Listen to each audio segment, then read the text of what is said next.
Alright, I'm back. Welcome back. Looks like your stream's looking good to me. We Alright. have no commentators, and yeah, pretty much ready whenever you are. Alright, I'm ready to go whenever.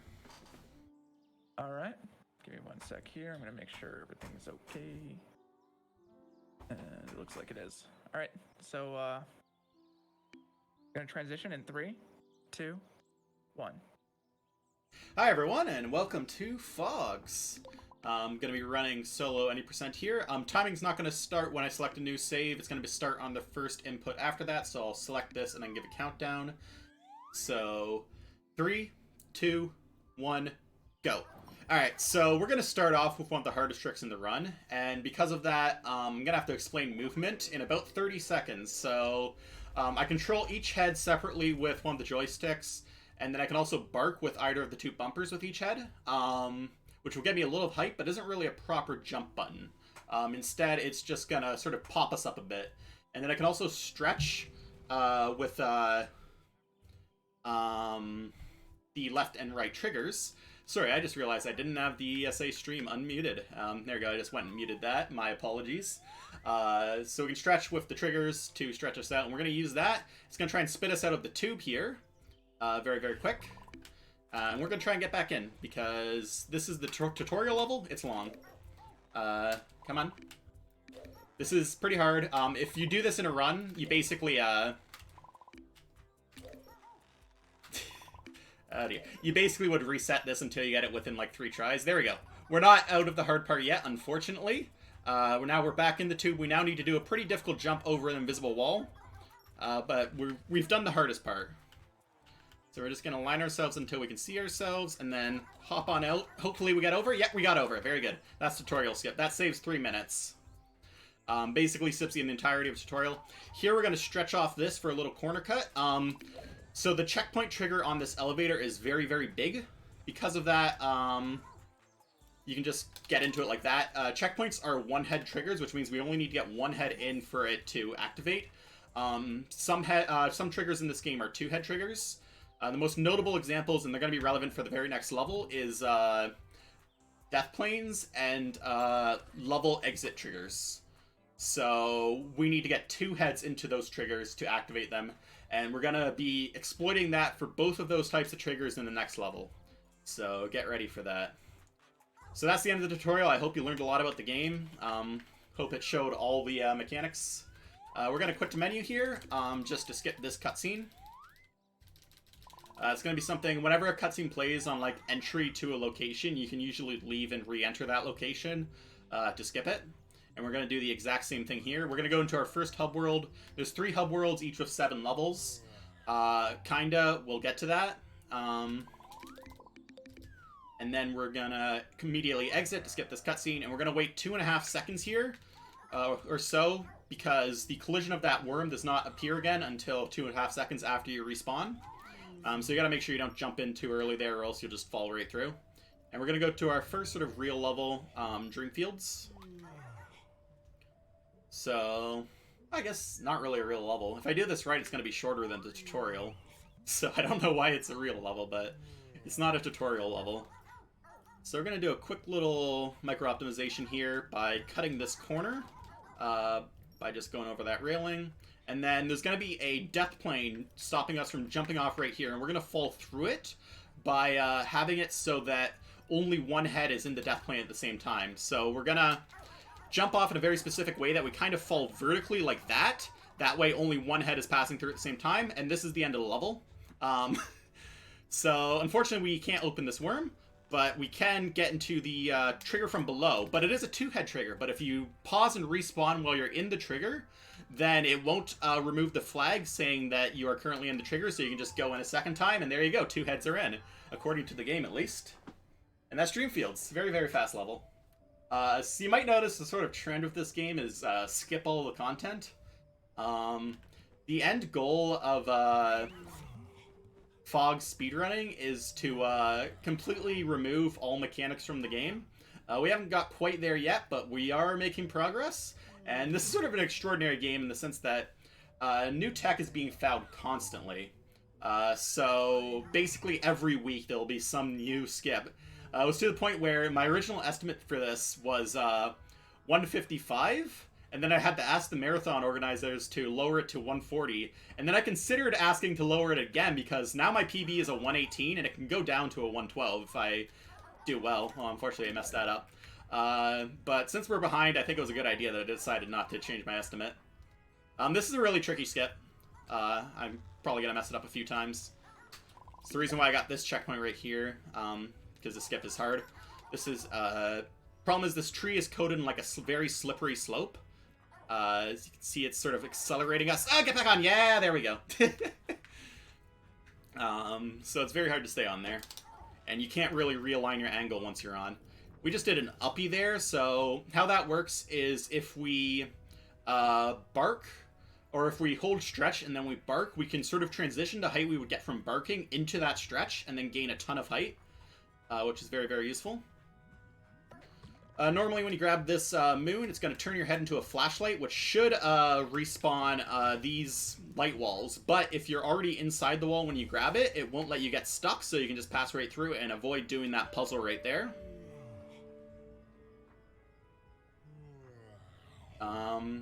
And now we're going to do a pretty tricky cutscene skip. So there's a cutscene trigger right in the middle of this little intersection here, and if we jump off in just the right way, go down a bit to give ourselves a little bit of a swing like that, we can jump around it and then do this pretty challenging pull-up.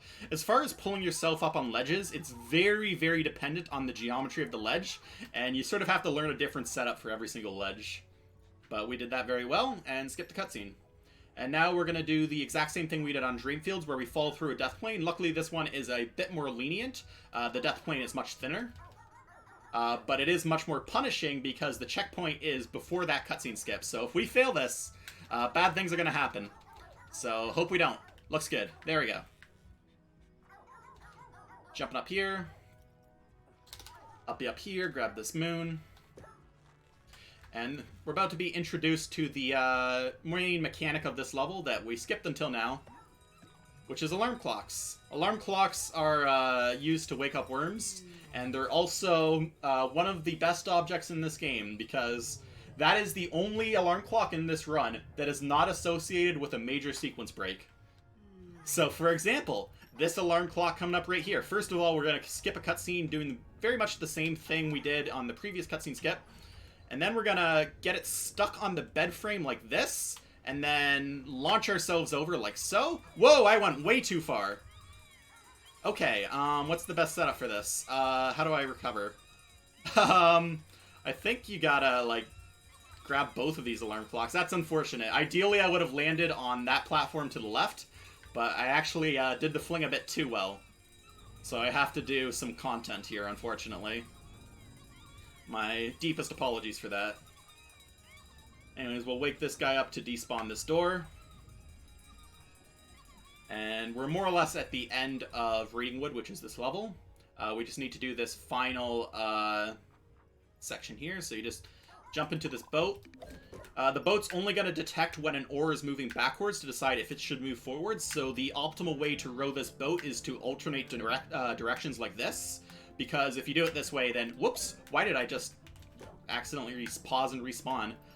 That was a cool misinput. But yeah, if you just alternate directions like this, you will never have an oar not moving backwards, so it'll always keep moving you forwards. Once you're here, you can just jump off forwards into the level trigger and end the level in a few seconds. It's a load level after time trigger, which is a special type of trigger that takes a few seconds to activate. We're going to skip this cutscene here by quitting to the hub world and then immediately re-entering.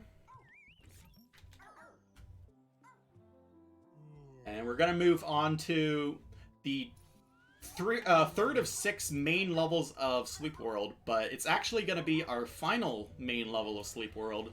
We'll get to that. It's Walkways. It's a very cool level. I'm a big fan of it. So the main thing that Walkways is going to introduce is these birds that, if they see us, are going to try and carry us to the nearest bed. Luckily, this first bird is absolutely terrible at its job. And even though it's going to easily see us, it will never be able to grab us so long as we keep moving. I don't know why this bird is like this. No other bird in the game seems to be like this, but this one's just not good. This guy instead, though, is the employee of the month. If he spots you, you're basically ruined, so make sure you make this cycle. And we made it cleanly. You definitely don't want to be caught by him, because if you are, you will lose a lot of time. We're both supposed to do a bunch of stuff here. Sounds like content. I don't like the idea of doing content in this game, so instead we're going to use this gravity field and then uppy one of our heads out of it so that its gravity will reset to being down, and then we're going to retract, and that's going to... Oops, messed it up. If we do this right, it's going to set our gravity to down, and it's going to have it so the red head has sideways gravity and the blue head has downwards gravity, meaning we can basically just fly out as long as we're in this gravity field and get up here. Once we're here, we can use a pretty cool method to clip into this worm. For whatever reason, this only works on like half the worms in the game. There are just some worms that are just immune to this technique. But if we just keep doing this, we'll keep generating more and more force, and then that will happen. And when that happens, if you go inside of... It didn't work? Fascinating. I don't know why that didn't work. Normally, if you get stuck inside of a worm, the game doesn't want to be able to close the worm on top of you. So what it's going to do is it's going to despawn the front wall of the worm. And once you do that, you can just walk in. But for whatever reason, it decided to respawn the wall there. I'm not sure. Okay, this should be good. This should be the... We got it this time, for sure. There we go. You just walk on through. Sort of like lockpick your way into the worm.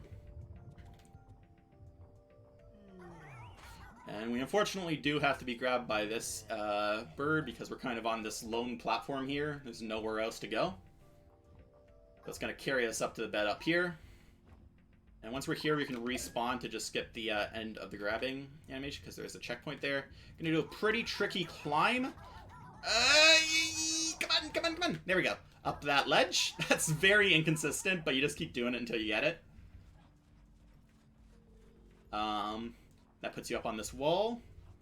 And then there's a cutscene trigger under this book, so if you just land on the spine of the book like that, you can skip it. That saves like 10 seconds. And then go here. And then you're supposed to do this whole room, but if you do this right, you can grab this alarm clock through an invisible wall, then despawn the invisible wall and fall down here, and you just skip the entire room. And that is the end of Watch Your Walkways. It is now time for Early Nightmare. We're going to enter the boss level early. Its trigger, if you can see those fish back there, its trigger is right about at those fish. So we need a way to get to those fish. But those fish are very far away. How would we ever do that?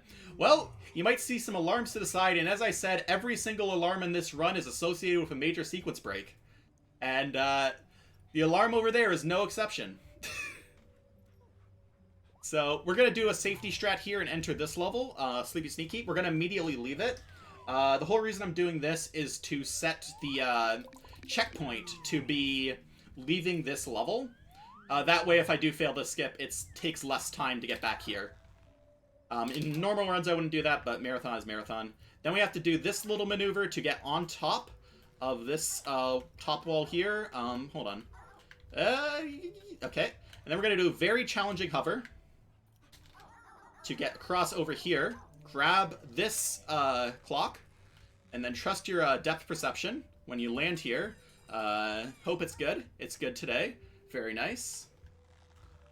Then we're going to fling over to this platform over here. You can technically fling to the blue platform to the right of me, but you can see there's also a hole in between, and anytime I aim for that blue platform, there's a 90% chance I'm going right into that hole. So just for safety, I do not aim for the hole. Or I do not aim for the blue platform. Instead, get up like this, head on up here, do another fling up here. And this roof doesn't have collision. Well, it kind of does. The bottom of it does. And then this setup is a miracle that it works out the way it is, because it would be way harder if it doesn't. If it didn't, just push forwards until you can actually see what you're doing. There we go. And this is the exact spot you want to be. It is so handy it works out like that. And then we're going to do a very challenging fling, but it looks like we got it easily. That was a very good fling. Look at that. There we go, and now we're in Nightmare. So we just skipped 3 levels and saved about 7 minutes. So Nightmare, you're supposed to go up onto that stained glass window, and that's going to start a cutscene. That sounds long, so instead we're just going to slide off the back here, fall through a death plane, like so, and then hold forwards, and we're going to trigger a checkpoint through this wall. That's going to mess up the camera a bit, but it will fix itself. Don't worry about it. And now we're going to be doing Nightmare Uppy. It both describes the difficulty of the Uppy and the level the Uppy is on. Get to this corner, and then you just go for it. You just go for the Uppy. And hopefully it'll work eventually. I'm not even getting close. Hello? Hey! There we go. That seems about right. And that just skips moving that platform back and forth. Jump over here, trigger that checkpoint. Normally you're supposed to hit these light switches to spawn these light bridges to get across. But that's going to start a cutscene. Cutscene's long, so just jump across. Unfortunately, this is going to make it so the level doesn't get changed. Normally, like, a lot of this stuff would despawn, so we're going to have to do some pretty innovative solutions to get over this stuff, which is just climb over everything. And then likewise, we don't have a way to get through this wall, so instead we're just going to go right around it. Very handy that there is a checkpoint right here. Ignore this section by just jumping across. And then once again, there's a light switch that would spawn a light bridge. Once again, that takes time and starts a cutscene. So instead we're going to do this pretty challenging hover across here, and we got it first try. Pull ourselves up. Very nice. Nightmare is a very cool level. I really like the pacing of it. You're just constantly moving. You're just constantly doing tech. Climb all over this stuff. And then right up here we can do a small little corner cut where we uppy over this. And unfortunately this is actually going to be a pretty slow version of it, but once we're about here we can respawn. And it will give us the moon for free because it doesn't like the idea of not letting us have the moon when we're up here. Which is very nice of the game. Means we don't have to grab the moon. And then we can just upbeat into this little pendulum and end Nightmare. So that is the first hub world of the game done. Even though we really only did half of it, but that's fine. This cutscene's not really going to play properly because we never actually damaged the boss. Because we didn't hit any of the light switches, but it's fine.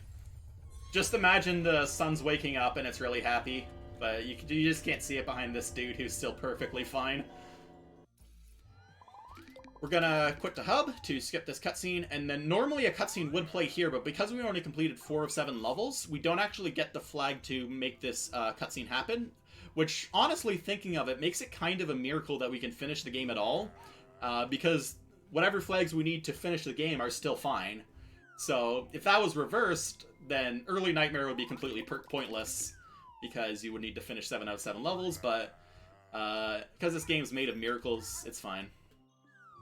We just got an instant warp there, so if you fall into the worm right when its collision respawns, you'll immediately warp rather than having to wait a few seconds for the animation. Just a little time save. Alright, we're going to go into our first level of Play World, which is Breezy Beach. Very, very hard level with some very, very hard strats. Specifically 2 very, very hard strats, but there's really only 2 strats in the entire level. First one's right here. We're going to sort of get on to this worm, and then I do not like this angle, but I'm going to go for it. Make it, make it, make it. Nah, dude. That sucks. This is definitely a reset hell level. This is the kind of thing you just reset over and over again on. Every time you get a run past Breezy Beach, it's a miracle. Come on. Why is this camera angle so bad? Okay. No. Alright, I like this, I like this, I like this, I like this. Yeah, there we go. And that's going to jump us halfway through the level. Unfortunately, nothing is loaded. Normally, we need to do 3 minigames to open this worm, but we're going to have to come up with an interesting little solution. Now, because worms in this game are absolutely wild, this one doesn't behave as the same as the Dreamfields one, where we can just like get one head under it, respawn, and get the other head under it. Its trigger barely pokes out, and because of that, you need to do some very interesting... What?! Okay, that was a miracle. How did that happen so quick? So usually it takes about 30 seconds to find your way into the level exit trigger there, but we just instantly went into it, so marathon luck. But, like, good marathon luck. Okay, I've reset runs to being under that worm, unable to find the level exit trigger. But if you want to give it to me instant, that's fine, game. There we go. And then we're going to get into here and go on up. And you can see that lever in the mirror. That's sort of like the puzzle of this room. So this is the mechanic of Play World. You need to complete mini-games to get stars. That will open worms. Luckily, we can skip most of the mini-games. Because mini-games are content, and this game's about skipping content.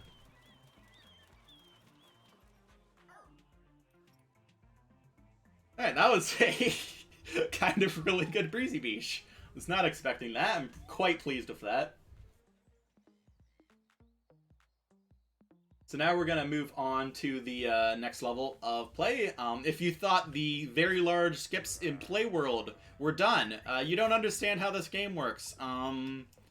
Anyways, we got a big one coming up now. This one's, that's just a little corner cut to get to the level quicker. So, Putting Pirates has 2 mini-games we need to play. There's a 5-hole golf course, and then sort of like a Super Monkey Ball style section where you're stuck inside of a ball and you need to roll through obstacles. We're going to play half of the golf game and none of the ball game. And even then, we're not really going to play the golf game. We're just going to go on the holes and exploit the magic that is the golf ball. So we're just going to ignore this golf ball. We don't need it to get to the next hole. We can complete this hole with 0 shots, which is very nice. So we're going to go into the corner of this whale's mouth. Normally this whale mouth would open when you complete the hole, but you just go into the corner there and it'll let you through for free. And then once you're over here, we're going to push this golf ball off the edge. And then we're going to buffer a grab by holding the bark button. And then when it respawns, we're going to grab it on the first frame, and that's going to let us move it around as though we're a normal ball. Normally with golf balls, they'd be locked in place until you shoot them. But if you grab it on the first frame, it's sort of in like an unloaded state. And you can just move it around, which is very handy because we can move it over here, do this jump. This is kind of a sketch setup. Alright, we're going to have to do a really good fling. That was a really good fling. Nice. Alright, so this is the end of the level. Unfortunately, we can't finish the level yet because we don't have a way to get into this specific worm. So instead, luckily, since this windmill is no collision, we're just going to hop over here. And then, oops, I accidentally fell in the hole. Ignore that, never happened. We're just going to get over here. Unfortunately, you're supposed to fall in that hole, but because of the sequence break, you will soft lock if you do that now. Because you need to trigger this cutscene, and now we're fine. This cutscene's supposed to, like, show you in the ball, because this is the end of the ball game, and then you get spit out here, and the ball breaks, and you get out of the ball. We don't have the ball, so the cutscene's kind of confused. But that's fine, because we get the star anyways, and we can just respawn here. And open the star. And finish the level. So that's Putting Pirates. I hope you're enjoying all these minigames that I'm definitely playing. If you thought the minigame skips have ended, no. So next up is 5-Star Arcade, aka 0-Star Arcade. The Yelp reviews are plummeting. There are 5 minigames that we're supposed to complete to get 5 stars to finish the level. We are going to complete 0 of them. So first of all, we're going to do some cool little hub movement to get to the level here by just going over the water here. And go into 5-Star Arcade. So 5-Star Arcade's gonna introduce a very, very cool way of clipping into worms. It's cool because it's very, very easy. Now, you can do it on your casual playthrough if you want. I'd say it's easier than doing the minigame that's here, that's for sure. So that is the mechanic of size changing. So when we go into this air hockey game, we'll become small, and then we can uppy out of here. Like so, and leave, and we're still small. And now, the worm has an animation it can do where it looks to the left and then looks to the right. You can see it doing it right there. When it's looking to my right, its left, a hole will open up right by this tooth, and then we can just go on through. Unfortunately, this animation is random, so whatever cycle you make here is completely luck. But it's not too bad. You usually only lose a few seconds to waiting at most. And then you just go on through. So that's the first half done. You're supposed to do this little rail section. Takes time, but if you just go across here, you can trigger that checkpoint from below. That's a pretty tricky hover. And then we're just going to ignore every single one of these guys. Their problems mean nothing to us. And instead proceed directly to the worm. And luckily, this is one of the good worms where we can just do the normal over-the-top clip-into method. That's just really easy and works on, like, and just works. So we're just going to keep stretching and de-stretching on top of it until we build up enough force to get pushed in. There we go. That should be it. Whoa! Whoa! Whoa! Whoa! Whoa! Whoa! Whoa! Whoa! Let me back up. It's fine so long as this is still despawn. Why did it respawn? Game, please. I'm trying to speedrun here. You're not helping me out. So we're gonna do this again. Sort of lockpick our way in. I don't like how much force this is giving me upwards. Really prefer. Oop, okay. Now here it is. Here's where it works. Here's where it just works. Yeah, see, you just walk through first try. And that is 5-Star Arcade. I hope you enjoyed all the games available at that arcade. And now we're going to move on to Cosmic Coaster, which unfortunately doesn't have huge skips. It has one kind of big skip, but like, it's nothing compared to the others. Which is unfortunate. But that's fine.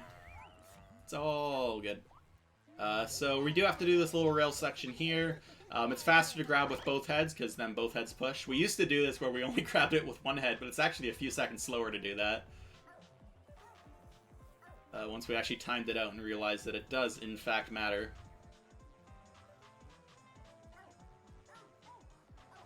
Go on through here. Stretch to get under the satellite. Alright, so there's going to be this crane game here.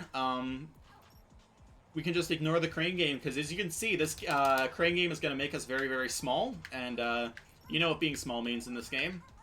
And the worm's right here. It's like they intended you to do this. This is an intended mechanic. Ooh, and it did the cycle right away. What a legend. What a bro worm. And we just pull up through. There we go. That's very nice because the crane is a pretty major source of RNG and we just ignore it. You're supposed to play these bumper cars here, but this is actually a really easy one to get around. This is like one of the easiest uppies in the game that actually skips content. It's barely any height you need to get at all.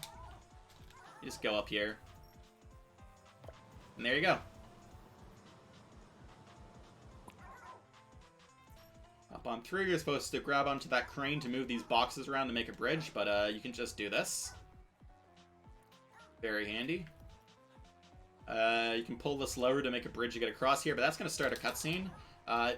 If you wanted to get this star, you would need to get that cutscene, but we don't need stars. Hold on. Why am I not getting the height I need? Please give me the height I need. Alright, I should have just made the bridge at this point. There we go. Got it. And then there's a checkpoint right here, and now... luckily, we can skip this rail section, because this rail section is an absolute pain and has a lot of RNG in it, and just a bad time. So instead, we're just gonna... Ooh, I did that way too early. My apologies.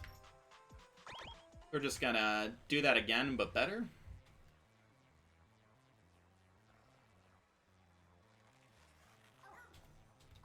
Maybe I'll make it? It's gonna be close! No! Dang it, dude! Please, give me fling.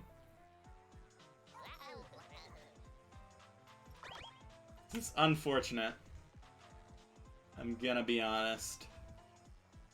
We're just gonna get over here, and then on our first try, we're gonna fling right across. Like that. Assuming I make it. I did make it. Woo! I was a little worried there for a second.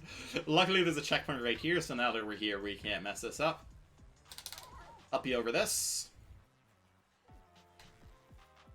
And we're gonna be able to do this same strat again. And this is gonna be the last instance of this strat, so... I've been getting pretty beamed by it in this run, so luckily I can't get beamed by it anymore, but that seemed good. That seemed good. This should work. This should work, I say to myself, putting on my clown makeup. Yeah, it worked.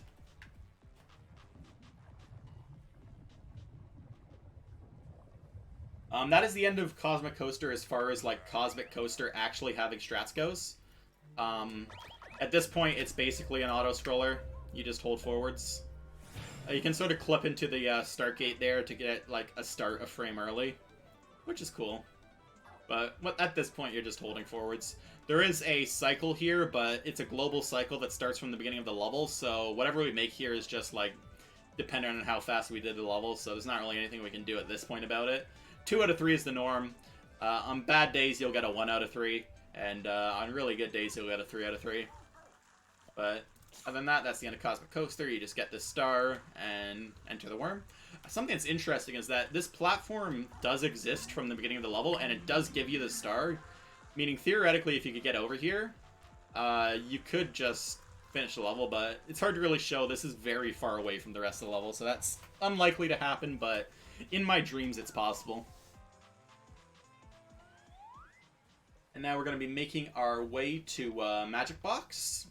We're going to do some pretty cool hub movement to get over there quickly. So unfortunately, the entrance to the play boss is actually right here, but the trigger's not active, so we can't do the same shenanigans we did on Sleep World. And unfortunately, yeah, that's the only, like, on Early Nightmares, the only proper, like, level skip. Anyways, here's Magic Box. If we get the bounces off of this, octopus right. I'm liking this. I'm liking this angle. This looks good. You can just make it over top of this roof and skip all the content inside that building. Go in here. That's going to despawn a death plane, and that's going to let us jump off to the side. Hold on. No. You're going to let us jump off to the side. There we go. And that's going to skip a 20-second cutscene. You're supposed to fall into that box. And then, technically, this level's supposed to, like, exist inside the box, but I sort of broke the lore of this level. If you're a big PHOGS lore fan, I'm sorry to disappoint you and just, like, discard the illusion. Anyways, the main mechanic of Magic Box is size changing, so, you know what that means. If you've been watching for, like, the past 10 minutes, you know what that means. We're just gonna hang out by this guy. He's being very rude and not giving us a good cycle, but that's all good. And we're just gonna go on through. Unfortunately, Magic Box is definitely my least favorite level in play. It's by far the longest, and I'm very mad about it. It's possible that there might be a very large Magic Box skip somewhere, because the end of the level is located right below the beginning of the level. Unfortunately, there is a very, very thick death plane that we don't have a way of falling through at this moment. So, can't do that quite yet, and we have to actually do the level. It's heartbreaking. We spawned the bone there by knocking over the dominoes, so that's cool.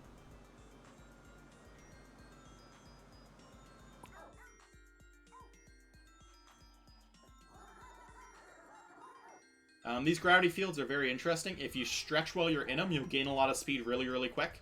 And we can use that coming up right here.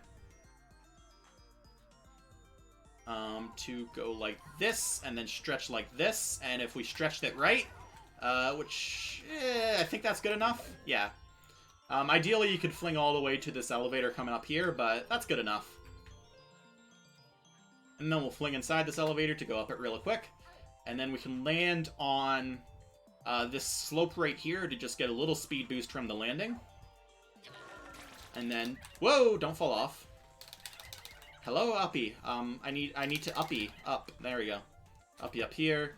The collision's gonna get pretty upset with us. Oh dear. Oh no, don't fall through. Don't fall through.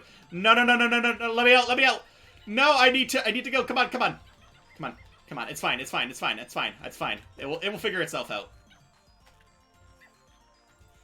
Come on. Come on, you're so close! You're so close to getting out of there, dude! Okay, back up. Just do this, I guess. No! No! No, stop falling through! Stop! No! Get out of there! Get out of there! Okay, it's fine. We'll just pull ourselves out this time. Okay, we're just gonna do the backup again. And this time we're not gonna fall through. What the heck? Why is this cursed? Fog's haunted! Fog's haunted!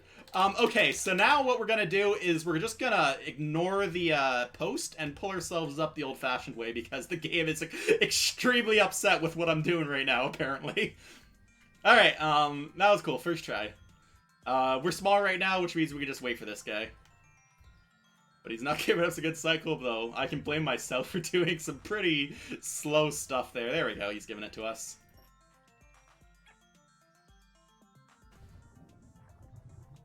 You might suspect that that was not the right way to do that seesaw puzzle, and you'd be right. I'm sure if you do it the right way, the collision's fine. Though I don't actually know what the right way is, because honestly I've been doing it that way since my casual playthrough. Or like, similar to that way.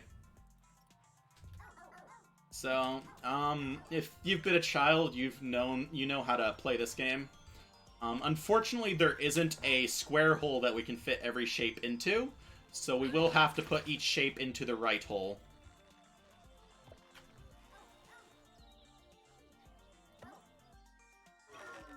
But that's alright. It is actually very easy to get around this minigame. Unfortunately, because of a cute little perspective trick coming up with the final worm is slightly smaller than a normal worm. And because of that, even with our small size, we can't actually... Come on. Can you open the start? You can't actually do, like, the small size walk into the worm thing. Which means we need to play these minigames, and it breaks my heart. But we can listen to this beautiful piano. Alright, and now we're going to use the one golf ball for its intended purpose. That's the only time we use the golf ball for its intended purpose in this run, despite there being a level literally entirely centered around golf.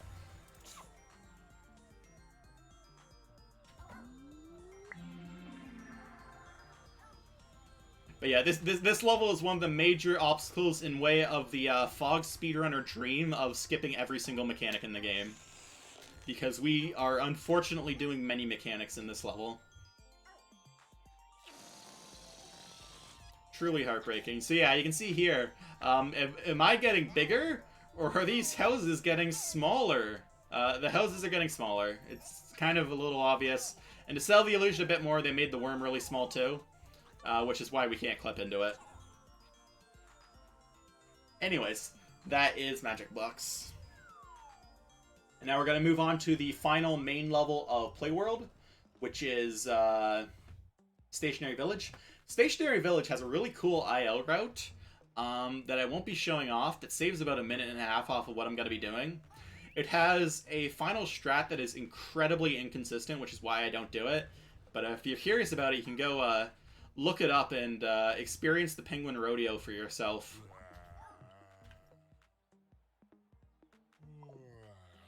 But this is still a pretty cool level regardless.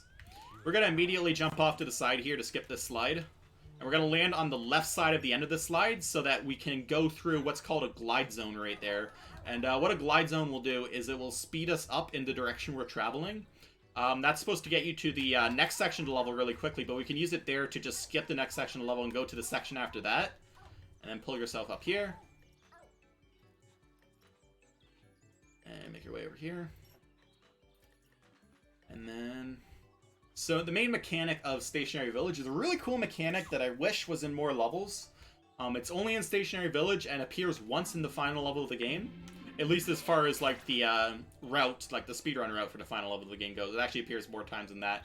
And that is ice. So if we go into this ice crystal and bite onto it, we will freeze ourselves. And you can see we can do some pretty extraordinary... Make it! Okay, that was close. We can do some pretty extraordinary uppies with this by barking with both heads. We can also do the same thing we did on Watch Your Walkways, where because blue still had downwards gravity because it wasn't in the gravity field, we were able to just sort of shimmy out of that gravity field and over the wall. Yeah, ice is really cool. You can also sort of hover in the air for a very long amount of time with it. Over here, and then for fun, you can jump up here if you want. It doesn't really save time, but it sure is cool. Hop on over here. Hop on over here. And that is the end of the first worm. That is the easy part of Stationary Village. The hard part of Stationary Village starts now.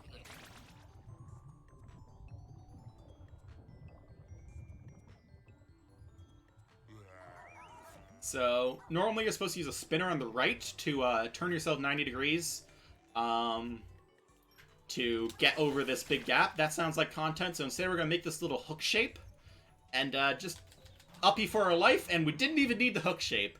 We just got the best uppy of all time there. And then we can just climb over these crayons. Enjoy the frozen barking noises, they're very good.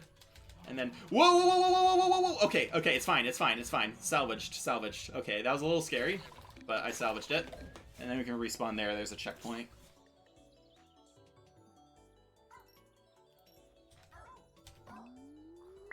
So, now we're going to be doing a proxy off of the floor by using a spinner while frozen.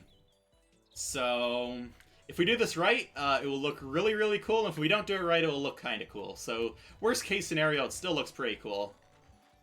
But we're just going to stretch out fully like this, and then when it looks right, we're going to just freeze ourselves. That shape looks okay, this might work.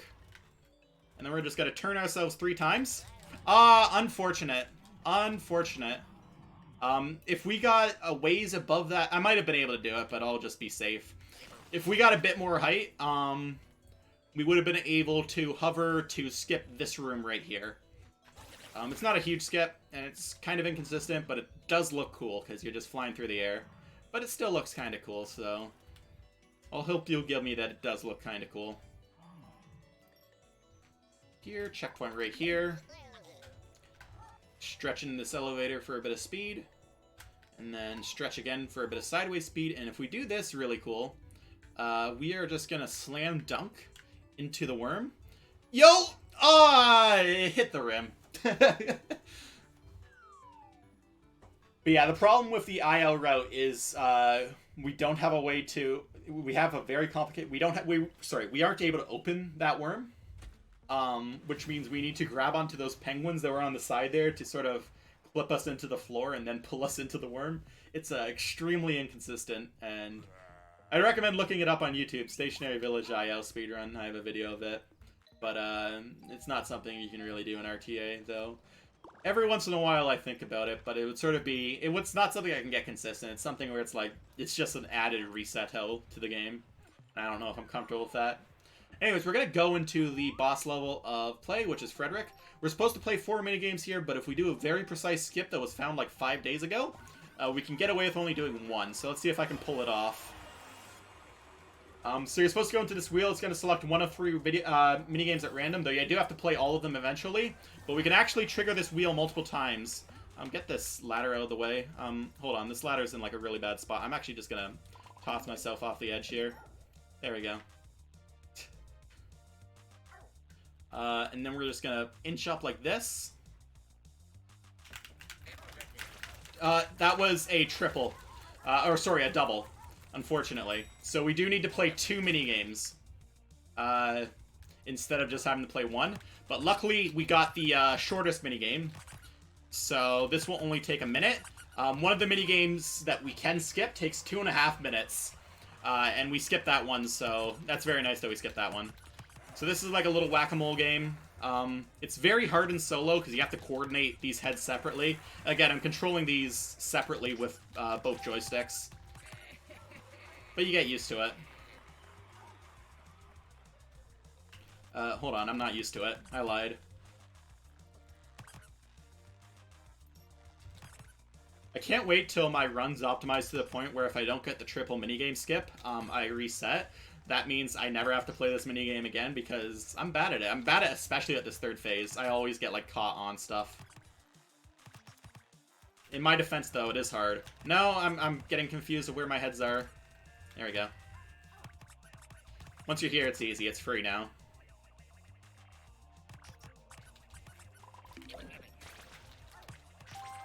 There we go. That ends the minigame. So now we're going to do the final minigame, which is the tennis game. A very interesting minigame that takes a lot of skill. Truly the game of kings here. So we're just going to fall into tennis. And then we're going to hit the ball. And then we're going to respawn. And then we're going to hit the ball. And then we're going to respawn. And then we're going to hit the ball. And then we're going to respawn. So points in this game only count up when you hit the ball. And this is the fastest way to hit the ball. So we're just not going to let him play at all.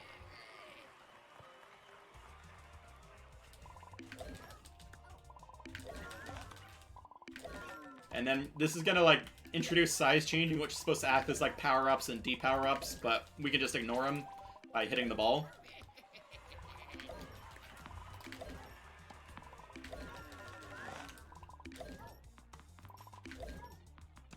And once again, in this third phase, we're just going to hit the ball and respawn over and over again. And then one more time. And there we go. That is the Frederick fight. That used to be a really long section of the game, but luckily because of that new minigame skip, it saves 5 minutes. This used to be a 6.5 minute level, and now it's like 1.5 minutes, ideally. Though it took me like 2.5 minutes because I didn't get the full skip.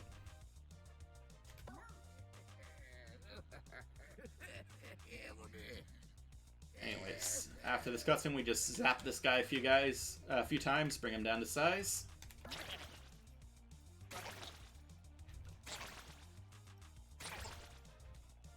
And there we go.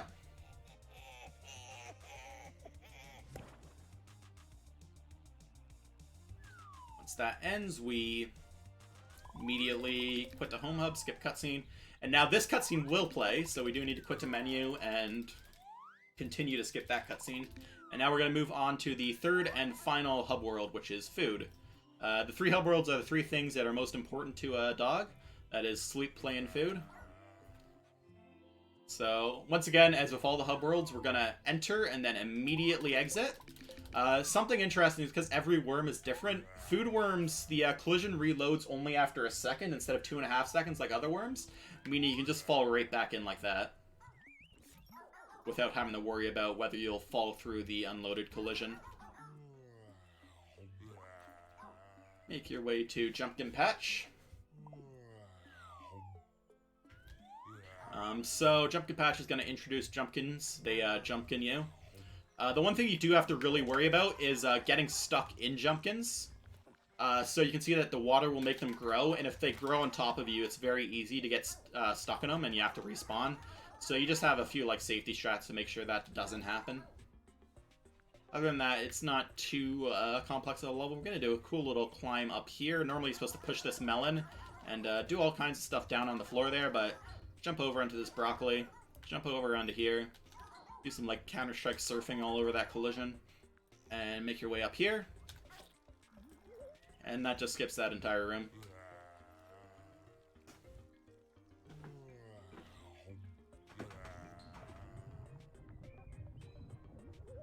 Alright, so next up we have a pretty tricky uppie. Not as tricky as Nightmare Uppie, but it's definitely like top 5 hardest uppies in the game. Is this one right here. We're just going to climb up this cliff face and skip the entire puzzle here. Got it first try, nice. Hello? No, I do not want to be stuck in the collision. That's unfortunate. You can fling yourself up onto this top floor here, but I'm actually just going to have to pull myself up the slow way. And you can fling yourself into this door with a little bit of speed. Just a little speed boost. And then uppy onto this little pumpkin. And then go here. And then we're going to let go of this lever just before a cutscene starts. That way, when the cutscene starts, we're going to fall down to the ground during the cutscene. That's sort of in the direction we need to go anyway, so it's just like some free movement. Say hi to this guy. And then get here. Uppy up like that. Pull yourself up here. And this is another spot where it's very easy to get stuck in Jumpkins, so just be very careful here. yourself through to the final section.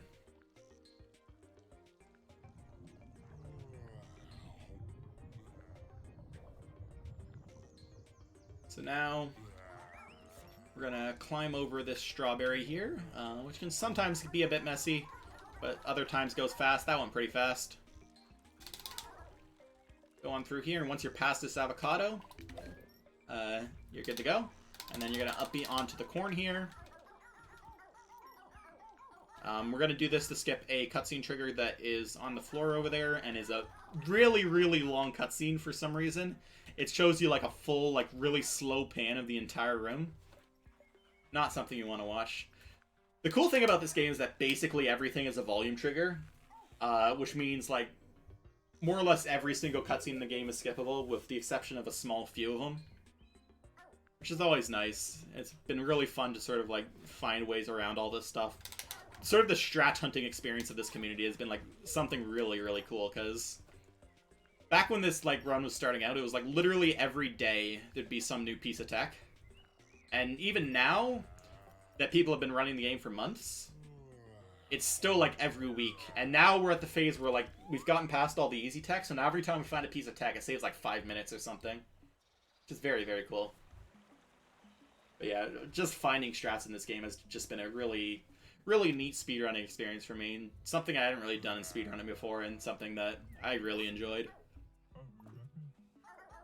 Just seeing this game's length absolutely collapse. So we're going to go to Munchlet Market here. This is a level I used to think was hard, and I used to go like, alright guys, we're about to go to one of the hardest levels in the game.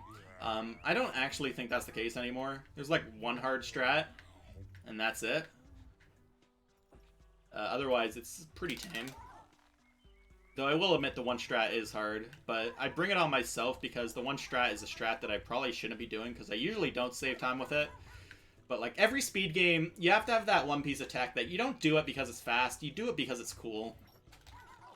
And this is the level that is in. It's coming up a bit later though. I'll be up to here, cutscene right here, or checkpoint right here. And just ignore all these guys. So the gimmick that this level introduces is munchlets. They eat any food item that is nearby.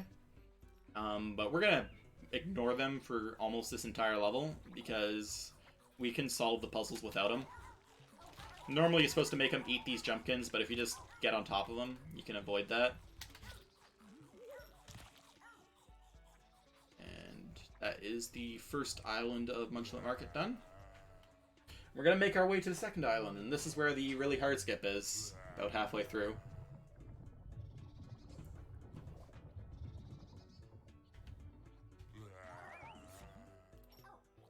And once again, we don't need the munchkins to solve this puzzle, so just get on out of here.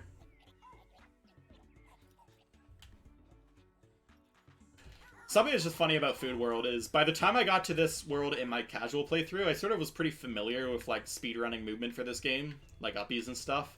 And so I actually don't know the solutions for most of these puzzles, because when I did them in my casual playthrough, I just skipped them. Anyways, there's like an eating contest minigame in the back of this village. Wow, that was an incredible uppy height. What the heck? Anyways, there's an eating minigame in that hut in the back of the village. That takes time. Unfortunately, there's a very big invisible wall blocking off the rest of the level until we're done with this. But if we get a really good uppy, and it has to be like a perfect uppy. No. So yeah, at this point I'm losing time with doing this skip. You have to get like within a few tries, especially because I'm getting stuck here. But again, you don't do this because it's fast. You do it because it's cool. Anyways, we're up. And now we're on top of the big invisible wall. And then we just head on over. You do have to do this ramp climb without seeing where you are, but it's not too hard to remember. Up to there. And then do this little seesaw minigame. If you cut down... what is this thing even supposed to be? I actually have no idea. It's kind of like an asparagus, but it's like really flat. What vegetable is this supposed to be? I actually have rhubarb? Does rhubarb look like this? Kinda. I don't know. It's something. That is the second island of Munchlet Market. One more left.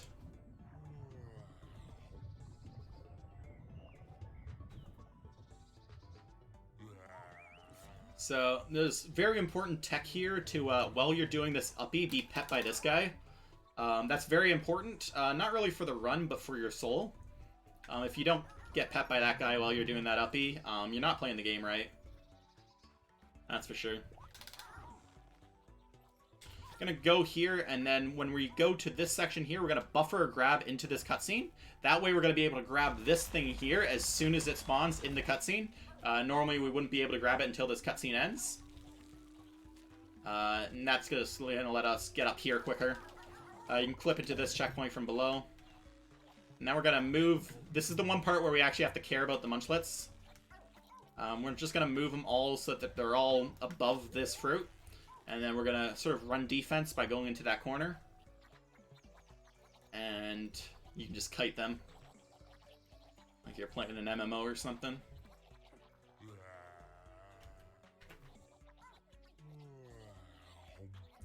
That's Munchlet Market. Used to be a hard level, but honestly, it's one of the easier ones now, I think. We're gonna do another quit to hub, just to skip a cutscene.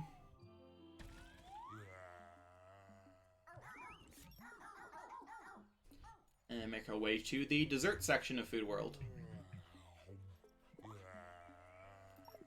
Go hang out with this fruit dog here. Some people call these things acorns because they kind of look like acorns, even though they clearly aren't acorns. Some people even have the audacity to make the joke that that dog there is a corn dog. That is wrong on several fronts, and I do not appreciate that joke. Let's just cut on over here. Your way up.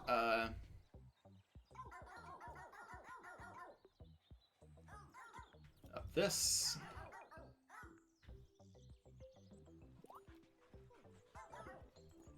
And you're supposed to do some stuff to the right there. That's long and content. So instead we're going to climb on top of the strawberry.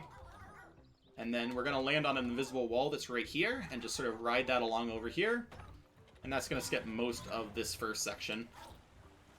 Grab that fruit.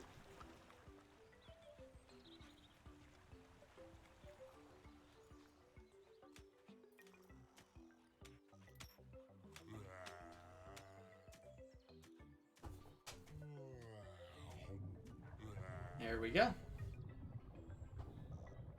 And now there's some very important RNG coming up that will decide whether or not we'll save like 5 seconds. But it's very cool RNG. So these munchlets, if they want to, can complete the entire puzzle for us. Their movements... What am I stuck... Oh, I'm stuck on this guy. Let's look at the munchlets. Their movement's completely random, and if they feel like it, they can turn on the lever here. Unfortunately, they did not, but they did nicely go into the riverbed, which is exactly where we want them. That's another Junction there that can very easily grow on top of you.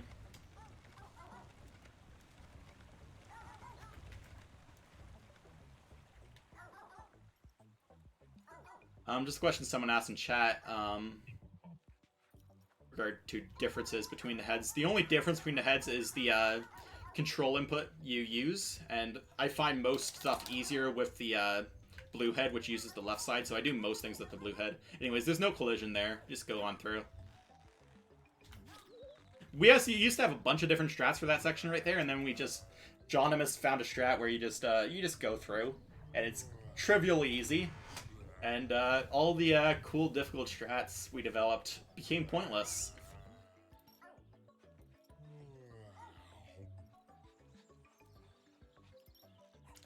Pull this out here. Make a little jet stream that we can ride up. Supposed to do some shenanigans on this elevator right here, but that sounds like content. So we're just going to do what we do best and skip it. Right on over here, and then we gotta grab a munchlet to have it eat the marshmallow that's over there. Unfortunately, there is collision on top of this one, so we can't do the same thing. This guy can be a jerk sometimes. Sometimes he can decide that he's gonna want to eat an acorn no matter what, and if you put him down, he'll run to the acorn, but he was a bro that time.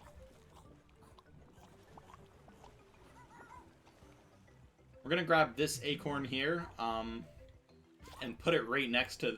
I'm calling them acorns. I'm making the corn dog joke even more valid. Why am I doing this? They are fruits.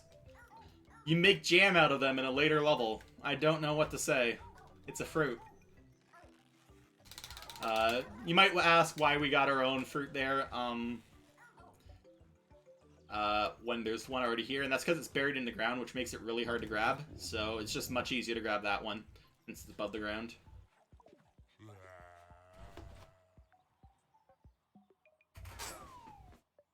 And that is Sunday Springs. And we're going to move on to the second dessert level, Hot Fudge Falls. This is home to the only very, very large skip in Food World. Food World's definitely sort of the slow part of the run now. Definitely moves at a slower pace than Sleep and Play do.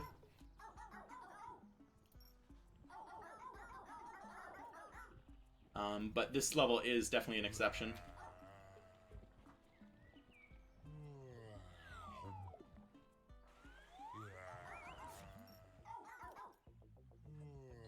So we're gonna try and do a cool little strat here. We pull this off, and then we're gonna go into this at like the right timing to launch up. Get over it. Nah, dang. Unfortunately, we had to open that jet too. It just saves a few seconds, and looks cool. Most importantly, it looks cool. This elevator is extremely haunted, and if you're playing in co-op, it's like way more haunted than it is in single player. But it's still pretty haunted in single player. We're going to be very careful with pulling up here, because it's very easy. You can see I was kind of getting stuck in the floor there, kind of clipping in a little bit. If you do that fling up wrong, you can get it so that one head is above the elevator, the other is below, and the body is stuck inside, and the only thing you can do is respawn, and then you have to lower the elevator all over again, raise it all over again, it loses like 20 seconds. So just be really, really careful there to make sure that doesn't happen. One of the most cursed pieces of geometry in this entire game.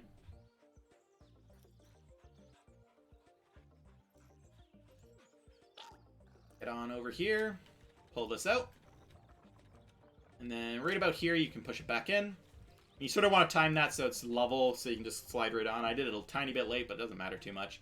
Once this Munchlid is blocked from view, you can stretch off and just jump off over here. And yeah, the water's here, don't worry about it. It doesn't look like it's here, but the water's here. Then we can cut this corner here. Whoa, I'm on top of here. I'm not really comfortable being on top of there. Up here, and then once you're about here, you got a checkpoint.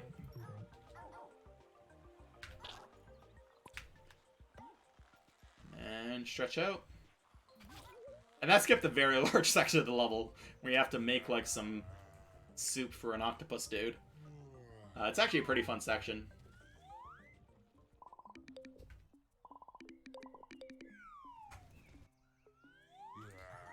We're gonna quit to up there, skip another cutscene, and move ourselves over to this worm. Let's save some time on movement. And now we have 2 more main levels of food left, and sort of 4 levels left in the game. Because we have the 2 main levels of food, then we have a boss level, and then we have a final level. So the final level is pretty long, but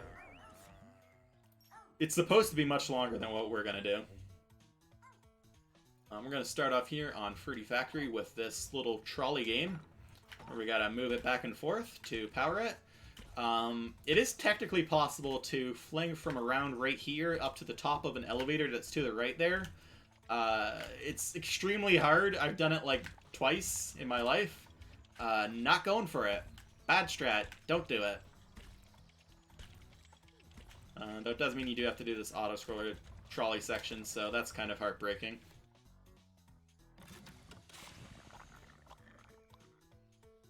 That's going to start these conveyors, which are going to get these fruits moving.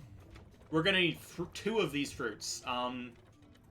So technically you only need 1 fruit to complete the section, but having a second fruit is going to be very helpful for the section after. And by very helpful, I mean just you skip the whole thing. So we're just going to wait until 2 fruits are available, and then pull this, and wait for them both to come down. That one's getting a little stuck, unfortunately. Please make it down. Bro. Okay, they both came down around the same time. That's good. And then we're going to give one fruit to this guy to complete the section here, which is the one that's technically required. Now, these crushers are going to destroy any fruits you use or you have, but if you just get to the side there, you can avoid them crushing you and keep your fruit. And now the worm up here is going to want a fruit before it opens. And lucky for him, we already have one, so we don't need to do this puzzle here. And we could just go, hey, buddy, how's it going? And there we go.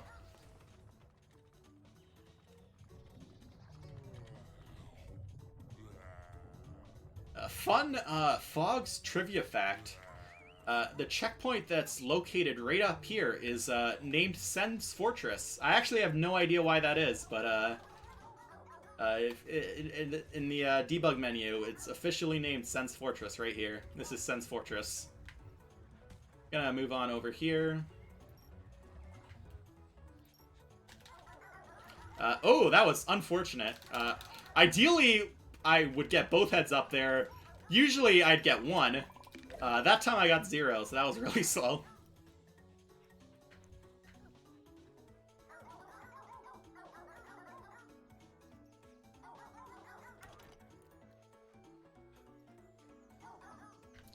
So you're supposed to do this whole minigame here. It involves watching several cutscenes.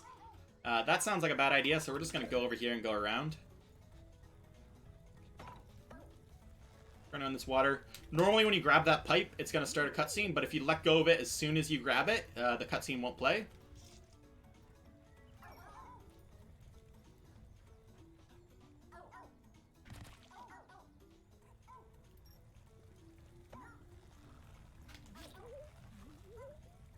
And there we go. Now we're moving on to the final section of Fruity Factory.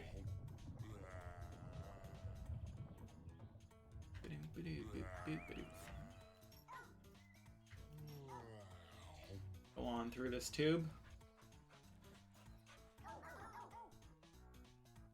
And then you can, there's a checkpoint trigger right in this tube right here.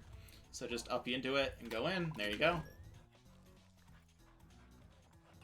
Jump on over, and now we need to make some fruit jam. Delicious fruit jam, not acorn jam, for the final worm. So we're going to turn this bowl here to get the delicious fruit jam flowing. Grab the fruit jam. And move on. So there's a pretty, usually fine, but can go horribly wrong section here. This Jumpkin's alive and he will try and eat our jam, but we need to jump off of it. Sometimes it can just decide that it's going to eat it anyways and do some strange stuff. And sometimes you won't make the jump fully, but we were fine that time. It's like 99% of the time it works, and then 1% of the time it's just like, get owned, buddy. And that is Fruity Factory.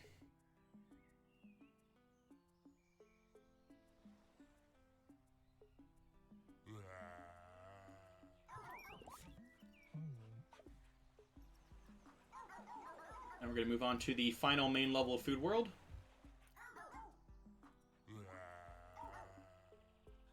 Which is Jelly Junction. So Jelly Junction has a very hard skip that I'm not going to be doing. It's something that is sort of like on my list of things I want to implement into any percent yet, but I'm not comfortable enough with it yet, and I'm definitely not comfortable enough with it for a marathon run, so I won't be doing it. But, gonna skip a cutscene by jumping to the side of that hut. There's a cutscene in that hut, but you can avoid it by jumping over here. It's handy. Normally, you're supposed to turn yourself into a jelly donut so that this conveyor will let you pass. It only lets jelly donuts pass. But we're just gonna hijack our way on like this. And then there's a checkpoint right here. Which means, unfortunately, we will not be becoming a jelly donut because it is slower to become a jelly donut. Here's the easiest sequence break in the game. You literally just jump off right here, and you skip this entire section. Good job.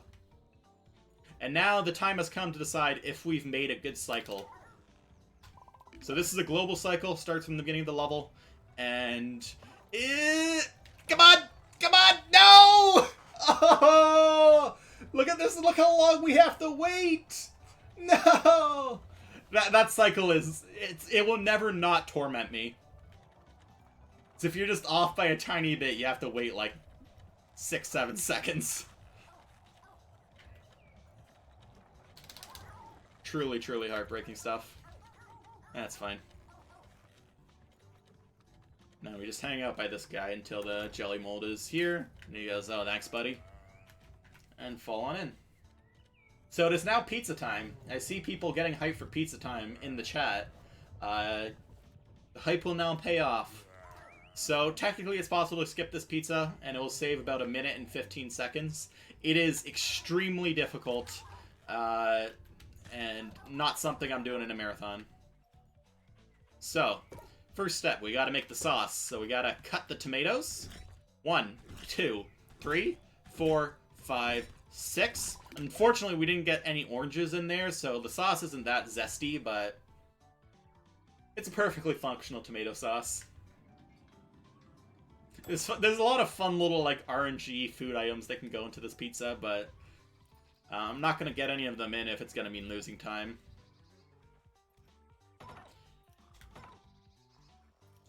Pull these. We're going to do the actual minimum amount of water and flour. You just get those so they go, and then that's enough water and flour. That's fine. That's enough for a full pizza. Stir it around.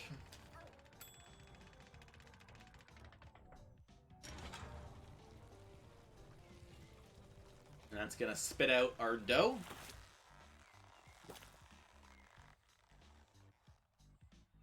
It's going to turn on the elevator, but going on that elevator is slower than just jumping off right here. So just jump off right here. The cycle on that elevator is really bad. You have to wait for it to come back all over again and then go down. And we got to roll the dough. Do some fun little movement optimizations where you let go early and move towards the next section where the sauce pours down. Now we're going to get some fog hair all over the pizza by saucing ourselves to use our heads to sauce the pizza. Make sure both heads get sauced because it's going to be way slower if only one is. I learned that mistake the hard way. So what this is going to be checking for is total percentage of that pizza completed. You need to have 45% of that pizza sauce before it's like, okay, go on, buddy. And then pull on this hook. Come on, get over there.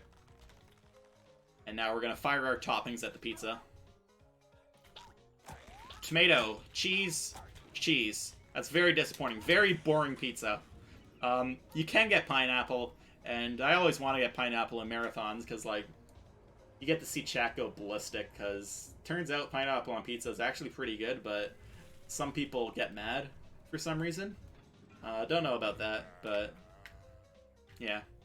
Unfortunately, we got a very plain pizza that no one can really complain about.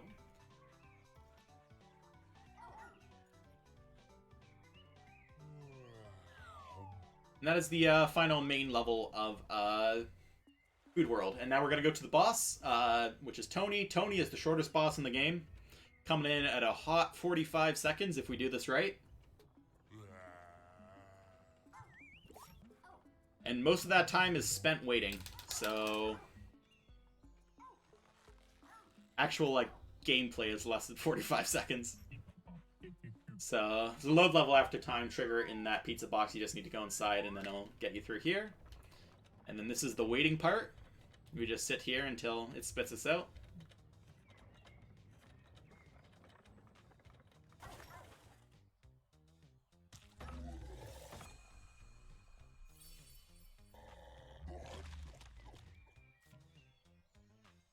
And then we're going to turn on the water right here. Normally you're supposed to do all kinds of stuff on this level to get inside. There's a lot of boar in this game, by the way, but you can actually just get inside them by doing this.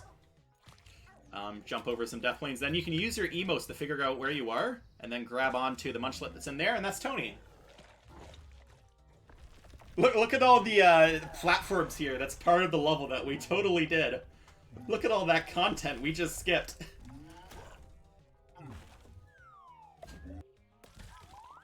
We're gonna quit out here, and now we got like one of the hardest cutscene skips in the game. It's basically luck whether we get it, but it's pretty funny. It's my favorite cutscene skip. If we jump off the side of this bed right... Ooh, that looks pretty good. Yes! Yes! So we have this cutscene here. We can't move in this cutscene. But when this opens up, we're just going to fall right through, and the level will enter, and we skip half the cutscene. Beautiful. So good.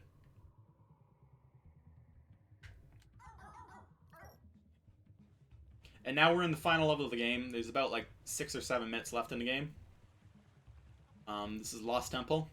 Lost Temple is divided into sort of like 2 sub-levels, Lost Temple 1, Lost Temple 2. Lost Temple 1 is supposed to be much longer than Lost Temple 2. That's not the case in the run. Lost Temple 1 is significantly shorter.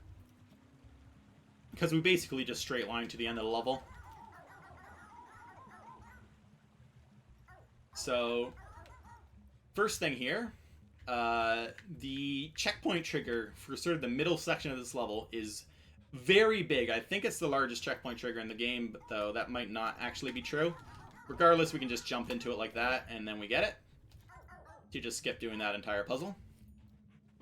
Now comes the big one. Now comes Waterway Skip.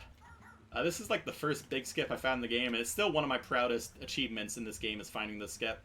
We're going to use the water here to climb our way up this. Like that. Come on, get up there. Get up there. I believe you. There we go. That was a pretty slow climb, but it's fine. And now, you could jump off to the side, do a little skip. But we're going to go further. We're going to do big skips. Big skips only. If you jump into this just right, start gaining height really, really fast, and get on up here. Now, that's the easy part. It's now time for the hard part. We're going to do a very precise hover onto this, and we need to have it so that the body is along the ledge like it is now. If it falls off, we can't do this skip. And there we go, we did Waterway Skip. Nice! Let's go! So the walls aren't loaded properly here, so we can just jump through the side. And that's going to put us at the end of Lost Temple 1. So we missed a pretty significant lore moment in the previous level. Don't worry, everything's fine. Nothing looks off. It's all good. So yeah, there's a part where we're supposed to get split in the previous level, but we just skipped that. But it's still going to make a split anyways. The split section is actually really hard in solo because before you're kind of moving 2 separate entities, but now you're like really for real moving 2 separate entities.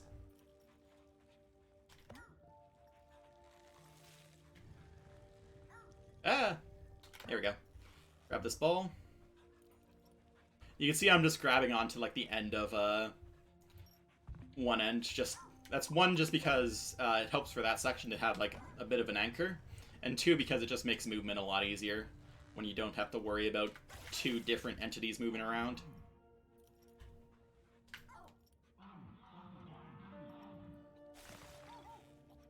Alright, this is one of the hardest skips in the game, though it doesn't really look that hard, but trust me, it's hard. This is hard content. So we're going to grab on to... hold on, I messed that up. I'm going to have to wait for myself to deplete here. So unfortunately, once you're a tiny bit filled up, you can't get more filled up. This is why I'm waiting for myself to deplete here, because I want to be fully filled up for this, because if I'm not fully filled up for this, this is not going to go well. It might go well, but I don't want to chance it. Get on top of this ball. That's really hard, because that's the only uppie in the game you have to do with the right head. Uppies with the red head, which you use the right side of the controller, very hard for me. I'm bad at them. Come on, get up there. Okay, I'm going to need to fill up again. Buddy. I need this. Bro. Bro, give me the uppie. Bro. No. How could you do this to me? I thought we were bros, game. Bro. Let me uppie. Let me uppie. Yo, I'm up. Let's go. First try. Easy. That's like a really, really hard uppie. But we got it. And now there's really only one strat in the run that can sort of gain or lose time. There's a 90% chance it will go well. I'd say there's like a 9% chance it will go really badly. And there's a 1% chance a miracle will happen. Don't bet on it, but keep your fingers crossed. You never know what can happen.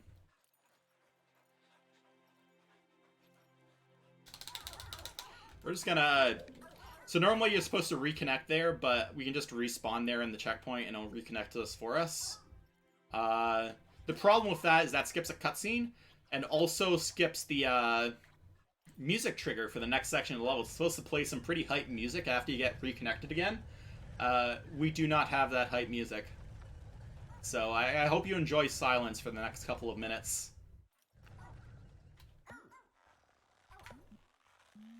So we're going to open this ball, and we're going to push off to the back here, and then we're going to go up like this. And since we're stretching in an elevator, we're going to gain height really, really quick. And, okay, we got the 90% chance. No! Sometimes that can carry you up, but it's pretty unlikely. So if you get really lucky on that fling, you can actually go up to the next floor. So like where I'm about to go now. It's only happened to me like a couple times. And that's like with a lot of practice. But you never know.